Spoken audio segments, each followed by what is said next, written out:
My name is Gwendolyn Hayes, and I am 34 years old. I stood frozen in the glittering grand ballroom of the Hudson River estate, with my cheek burning from a vicious, open-handed slap delivered by my husband's lifelong friend, who shrieked at the top of her lungs that I had no legal right to accept the $5 million luxury resort he was presenting to me as a grand apology. The ambient chatter of 200 elite guests died instantly, plunging the massive hall into a suffocating silence as every head snapped toward our direction, watching in absolute horror as the woman we had trusted for over a decade tried to tear apart our marriage right in front of everyone. If you have ever been through a nightmare like this, tell me in the comments. Where were you? At what location did it happen? And what time of day was it when you realized someone was trying to destroy your life? And if you want to witness the exact moment her arrogant smile completely shattered when my mother-in-law stepped forward with unsealed documents that proved every single manipulation, hit subscribe and turn on the notification bell so you don't miss the ultimate downfall. 5 years earlier, our marriage was an island of quiet peace, nestled within the private boundaries of our expansive stone residence, located in the leafy suburbs of Westchester, New York. Every morning began with the soft filtering of sunlight across our imported hardwood floors, accompanied by the quiet hum of an espresso machine and the gentle warmth of Maxwell wrapping his arms around my waist while we planned our upcoming weekends together. We had built a sanctuary of mutual respect, shared ambition, and deep emotional connection, spending our evenings discussing books, architectural designs, and future aspirations without a single shadow of doubt or suspicion clouding our horizon. Maxwell was deeply devoted to his work as a senior corporate consultant, yet he always made sure to protect our private time, treating our home as a sacred space where the noise of the corporate world simply melted away. Our relatives often remarked on how well matched we were, noting the quiet harmony that defined our daily routines and the genuine affection that filled every corner of our shared life. That tranquil equilibrium remained completely undisturbed until a crisp autumn afternoon when a sleek black sedan pulled up our private driveway, bearing a passenger whose return would systematically dismantle the foundation we had worked so hard to construct. Genevieve Cole stepped out of the vehicle, her designer sunglasses catching the afternoon glare as she surveyed our front porch with a look that flickered between calculated appraisal and theatrical vulnerability. She was Maxwell's closest friend from their undergraduate years at university, a woman he had occasionally mentioned during our early dating days with a mixture of nostalgic fondness and distant detachment. Genevieve had spent the past several years residing overseas in Europe, married to a foreign diplomat whose wealth and social standing had kept her enveloped in a world of high society galas and exclusive overseas travels. However, that glamorous overseas chapter had recently collapsed into a bitter, high-profile legal dispute, culminating in a messy divorce that left her stranded back on American soil without her former status or social anchor. When Maxwell received her initial phone call explaining her predicament, his natural empathy and deep-seated loyalty to their shared past prompted him to offer immediate assistance, reassuring her that old friends deserved a helping hand during difficult transitions. I remember standing beside him in our open-plan kitchen when he hung up the phone, smiling gently as he explained that Genevieve was temporarily staying at a boutique hotel downtown while trying to find her footing in the city. At first, her presence in our lives manifested in harmless, seemingly polite ways that offered no immediate reason for alarm or defensive posturing. She invited Maxwell to grab a casual midday coffee near his Midtown office to catch up on old times, explaining that adjusting back to domestic American life after years abroad felt overwhelming and disorienting. Maxwell returned from that initial meeting speaking warmly about how much Genevieve had missed her old support network, mentioning casually that she was feeling terribly lonely in her temporary suite and needed familiar faces around her. I nodded along, offering supportive words and encouraging my husband to be a good friend, believing entirely in the strength of our marriage and the absolute security of our emotional bond. Within a few short weeks, however, those occasional casual meetups began expanding into regular weekly dinners, impromptu weekend visits, and an alarming influx of text messages arriving late into the evening hours on Maxwell's phone. Genevieve mastered the art of portraying herself as a fragile, helpless victim of circumstance, frequently calling my husband in tears because her plumbing was acting up, her rental car wouldn't start, or she simply couldn't figure out how to navigate the local grocery store aisles after being away for so long. Maxwell, driven by his inherent desire to fix problems and rescue those in need, rushed to her aid every single time, abandoning our weekend plans or delaying his arrival home to rescue her from minor inconveniences that any independent adult could easily resolve. Every time she appeared at our doorstep bearing sorrowful expressions and rehearsed sighs of distress, she subtly edged herself deeper into the fabric of our daily routine, transforming herself from an occasional guest into a permanent fixture of our household. She began lingering in our living room long after dinner plates were cleared, seamlessly steering conversations back to their shared college memories, while casting me as an outsider who couldn't possibly understand the deep historical bond they shared. She offered unprompted opinions on our home decor, gently suggesting that the living room artwork should be rearranged to suit better lighting, or pointing out that Maxwell's favorite meals were being prepared with the wrong ingredients. Her calculated intrusions were delivered with such a sweet, innocent tone that speaking up against them made me look unnecessarily petty, forcing me to swallow my growing irritation and maintain a polite facade for the sake of marital harmony. I watched with quiet bewilderment as Genevieve slowly began reorganizing the boundaries of our private life, replacing our intimate weekend mornings with emergency errands that invariably required Maxwell's personal attention and physical presence. She memorized our garage door code under the pretext of being able to drop off forgotten items, started showing up unannounced on Sunday afternoons bearing gifts of imported pastries, and subtly began positioning herself between us during social outings by inserting her body right into our personal space. Whenever I attempted to express my growing discomfort to Maxwell, he gently dismissed my concerns with a reassuring smile, explaining that Genevieve was simply going through a severe emotional crisis and desperately needed our collective stability to help her rebuild her shattered life. I tried my best to be understanding, suppressing the cold knot of unease tightening in my stomach, completely unaware that her tearful vulnerability was nothing more than a meticulously crafted camouflage designed to infiltrate our marriage and slowly tear it apart from the inside out. The growing unease drove me to look closer at the subtle shifts occurring right under my roof, transforming my once secure domestic environment into a landscape of quiet observation. Genevieve escalated her boundary violations from casual intrusions into blatant, calculated acts of disrespect,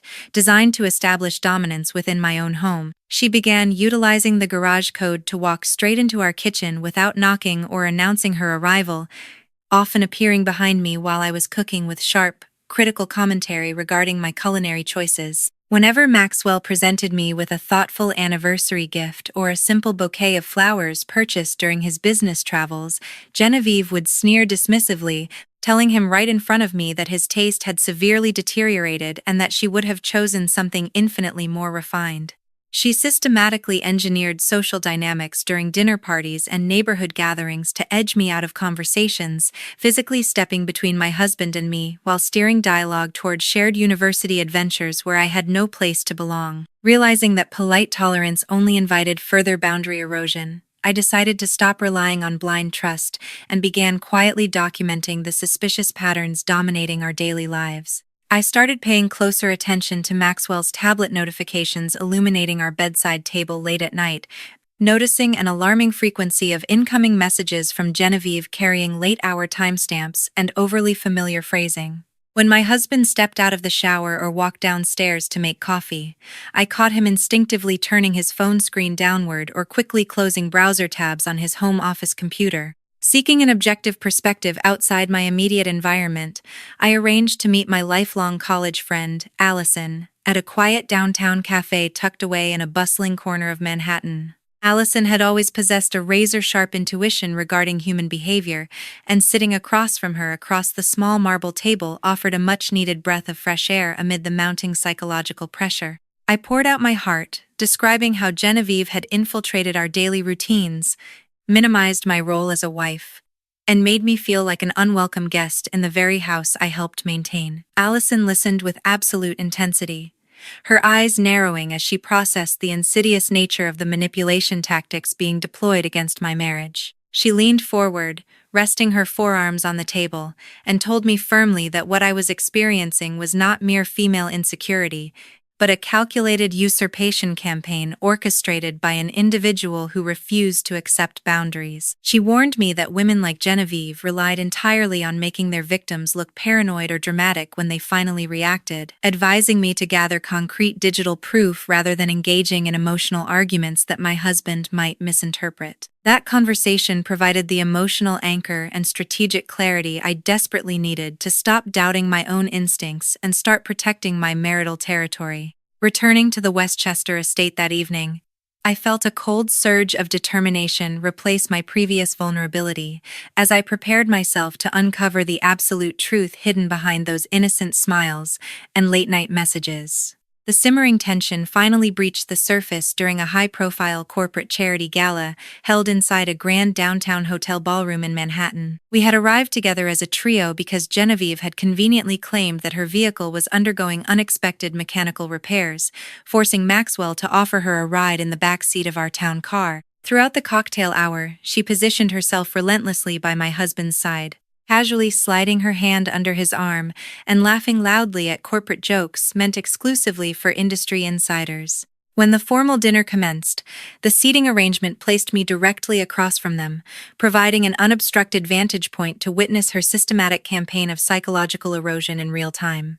Genevieve leaned forward over the candlelit table, deliberately invading Maxwell's personal space while whispering stories about their college days, completely cutting me out of the dialogue. When a senior partner from Maxwell's firm leaned over to compliment my outfit and ask about my philanthropic initiatives, Genevieve abruptly hijacked the conversation, twisting the compliment into a condescending remark about how fortunate I was to have a spouse who subsidized my quiet lifestyle.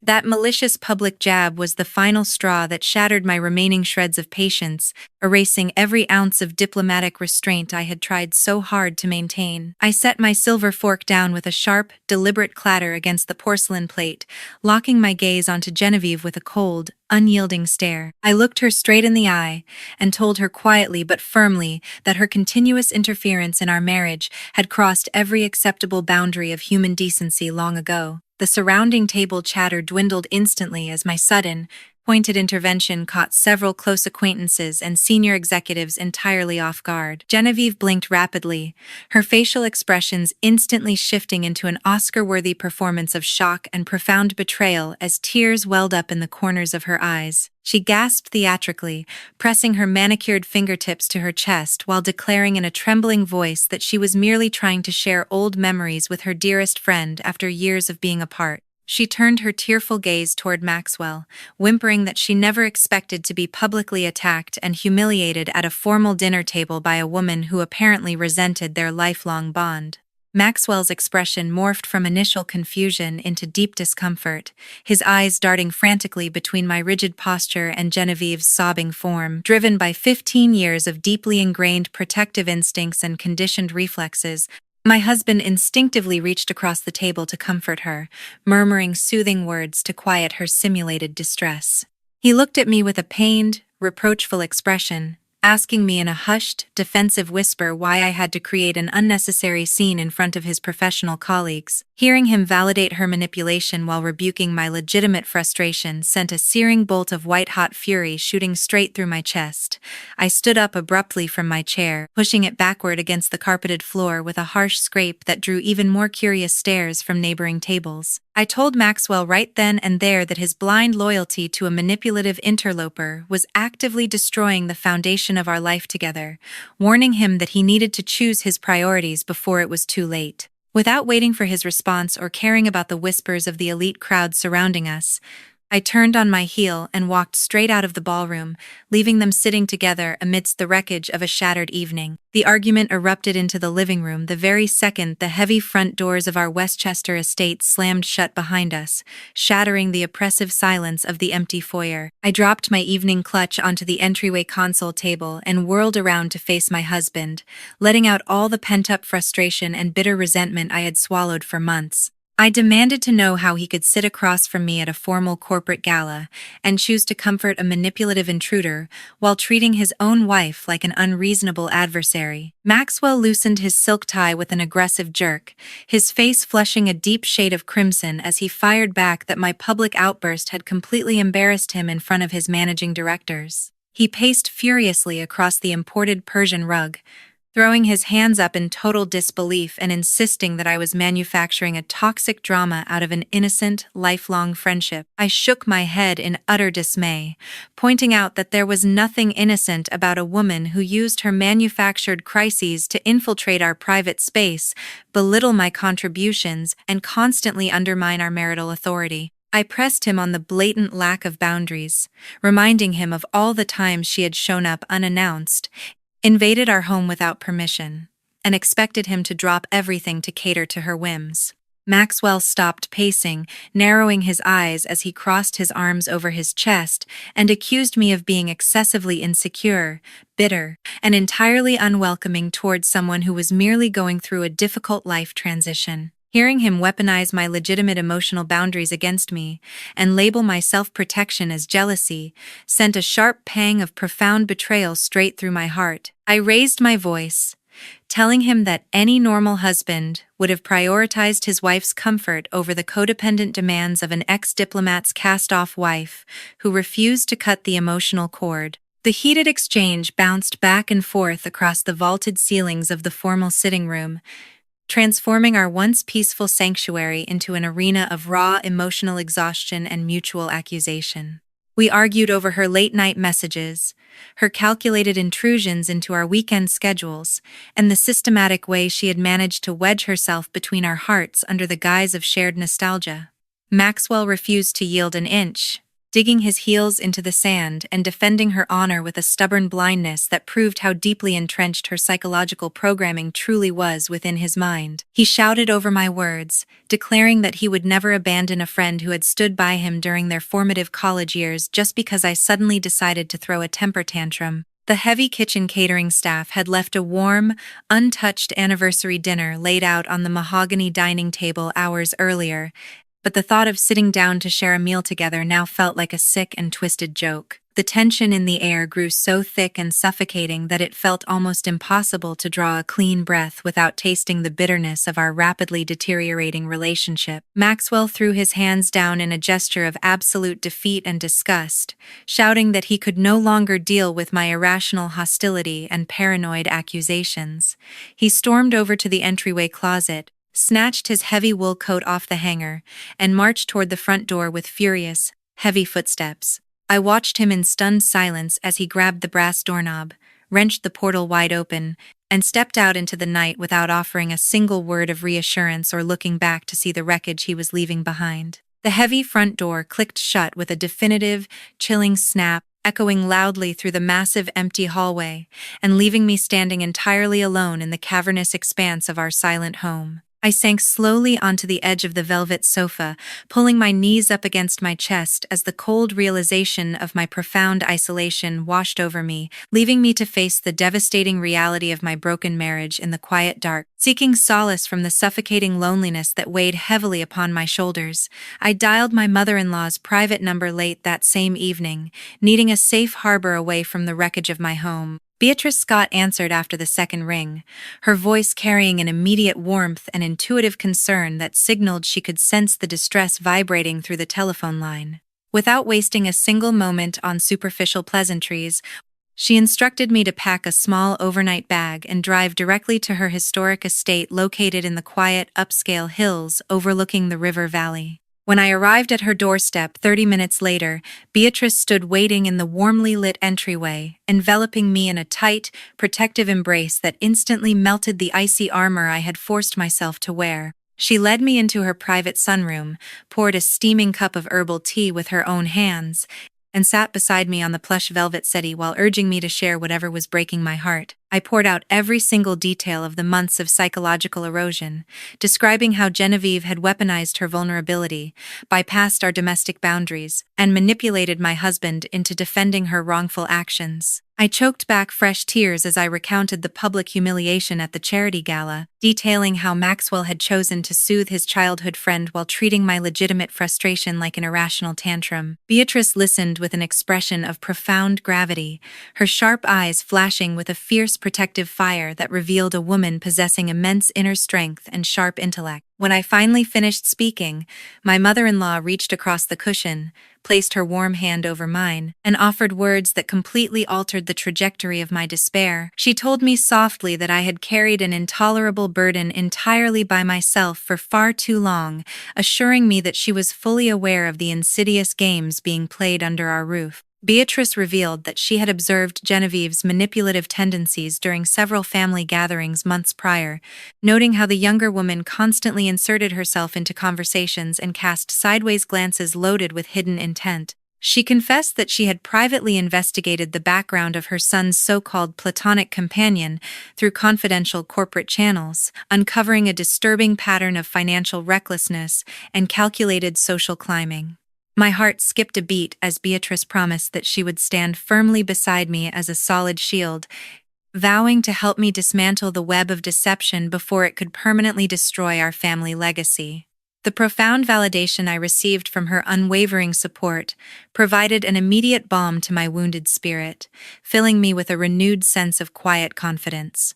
Just as we were finishing our tea, my mobile phone resting on the mahogany coffee table buzzed loudly, illuminating the dark screen with Maxwell's incoming caller ID. I hesitated for a fraction of a second, looking toward Beatrice, who offered an encouraging nod and gestured for me to take the call without hesitation. I slid my thumb across the glass surface and pressed the phone against my ear, listening to the agonizing sound of heavy, ragged breathing echoing from the other end of the line. Maxwell's voice cracked violently as he spoke, choked with thick, uncontrollable sobs that betrayed the absolute shattering of his stubborn denial. He apologized over and over again, weeping openly as he confessed that walking out of our house had forced him to sit alone in his car for hours and confront the ugly truth of his blind negligence. He admitted that, after cooling down and replaying the events of the gala in his mind, he finally realized how cruelly he had dismissed my feelings, and how deeply he had enabled a toxic intruder to poison our marriage. My husband pleaded for forgiveness through his tears, swearing that he wanted nothing more than to rectify his monumental mistakes and prove his absolute devotion to me. He then proposed organizing a grand reconciliation banquet at our Westchester estate, declaring his intention to invite all our close relatives and elite associates to witness his formal apology and help us mend our bond permanently. The night of the reconciliation banquet arrived with an overwhelming display of grandeur, transforming the expansive grounds of our Westchester estate into a dazzling spectacle illuminated by hundreds of crystal chandeliers. 200 elite guests, consisting of prominent corporate leaders, close family members, and esteemed social acquaintances, filled the grand ballroom to capacity, while classical string music drifted softly through the vaulted corridors. I stood beside my husband at the focal point of the elevated dais, wearing a tailored silk gown while waiting for the formal proceedings to commence under the watchful gaze of the assembled crowd. Maxwell cleared his throat gently, stepping up to the microphone stand and tapping the metal surface to capture the attention of the murmuring room. He delivered a deeply vulnerable, public apology that stripped away his corporate armor, openly confessing his past negligence and publicly honoring my patience, dignity, and unwavering devotion as his wife. The emotional climax of his heartfelt speech arrived when he reached into his breast pocket, withdrew a sleek leather folio containing formal property deeds, and announced a magnificent reconciliation gift. He looked directly into my eyes, declaring before everyone that he was legally transferring absolute ownership of a $5 million luxury coastal resort located in California directly into my personal name as a testament to his unconditional commitment. A wave of audible gasps and admiring whispers rippled across the ballroom floor as the staggering magnitude of the romantic gesture settled over the captivated audience. Just as I smiled and reached out my hand to accept the formal folio, another dot and nice The heavy double doors at the far end of the ballroom burst open with a violent crash. Genevieve stormed uninvited down the central aisle, her hair disheveled and her face twisted into a mask of frantic, unhinged fury that made several front-row guests recoil in sheer terror. She bypassed the security ushers with reckless momentum, marching straight onto the elevated stage before anyone could intercept her unexpected advance. Without a single word of warning, she lunged forward with a sharp shriek and delivered a vicious, open-handed slap directly across my cheek, sending a searing shockwave of pain through my face. The room plunged into a suffocating, tomb-like silence as guests froze in absolute horror, watching the unprovoked assault unfold in the bright stage lights. Before Genevieve could raise her hand for a second strike, the side doors near the orchestra alcove opened smoothly to reveal my mother-in-law, Beatrice Scott, flanked by our family corporate attorney and senior executive assistant, Franklin Cole.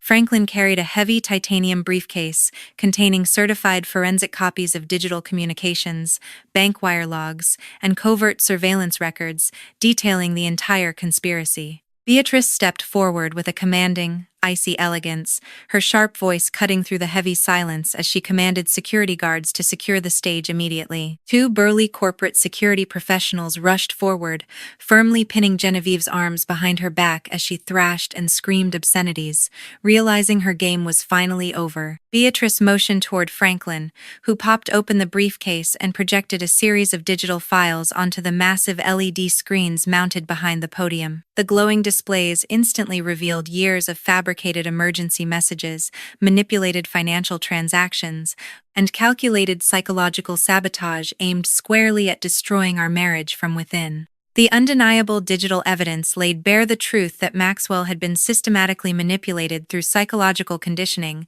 proving definitively that my husband had never engaged in any intentional infidelity or romantic betrayal. Beatrice looked down at the trembling, defeated intruder with absolute disdain, announcing coldly that federal authorities had already been notified regarding corporate fraud and targeted harassment. Maxwell pulled me tightly against his chest in a protective embrace, whispering tearful words of profound gratitude and absolute loyalty as the disgraced interloper was forcefully dragged out of the ballroom in handcuffs. 6 months after that chaotic night, the social landscape of our corporate community had thoroughly cleansed itself of toxic elements, leaving behind an atmosphere of absolute clarity and peace.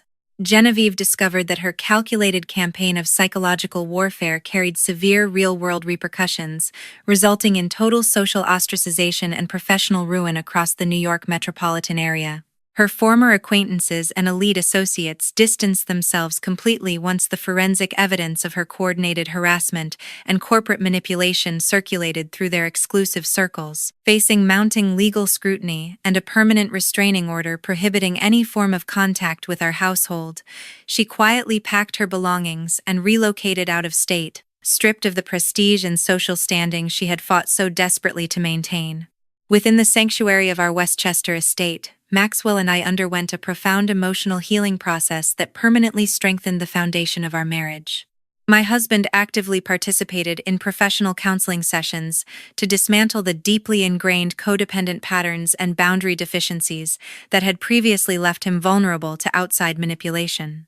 We cultivated a renewed culture of radical transparency, open communication, and mutual respect, ensuring that no external voice could ever drive a wedge between our hearts again. To celebrate our renewed commitment and leave the dark shadows of the past entirely behind us, Maxwell surprised me with first-class tickets for a long-awaited tropical getaway. We flew directly to the sun-drenched shores of Hawaii, spending 2 glorious weeks walking along pristine white sand beaches, swimming in crystal-clear turquoise waters, and rediscovering the pure joy of uninterrupted companionship. Sitting together on a private oceanfront balcony while watching the golden sunset paint the Pacific horizon, I realized that surviving that intense marital storm had ultimately forged an unbreakable bond between us. Reflecting upon this harrowing journey, the most valuable lesson this entire experience imparts is that maintaining firm, uncompromising boundaries within your relationships is never an act of cruelty, but rather a vital necessity for self-preservation. When individuals allow toxic interlopers or boundary-violating acquaintances to dictate the emotional climate of their homes under the guise of loyalty, they unknowingly invite chaos into their lives. True love requires accountability, clear limits, and the absolute courage to protect your marital peace against anyone who attempts to undermine your worth. I want to express my deepest, most heartfelt gratitude to every single one of you who listened to this story from the very beginning to this final moment, sharing this emotional path with me. If you have ever faced a similar battle against manipulation and successfully reclaimed your boundaries, or if you have thoughts on how you would have handled this situation, please share your stories and reflections in the comments below.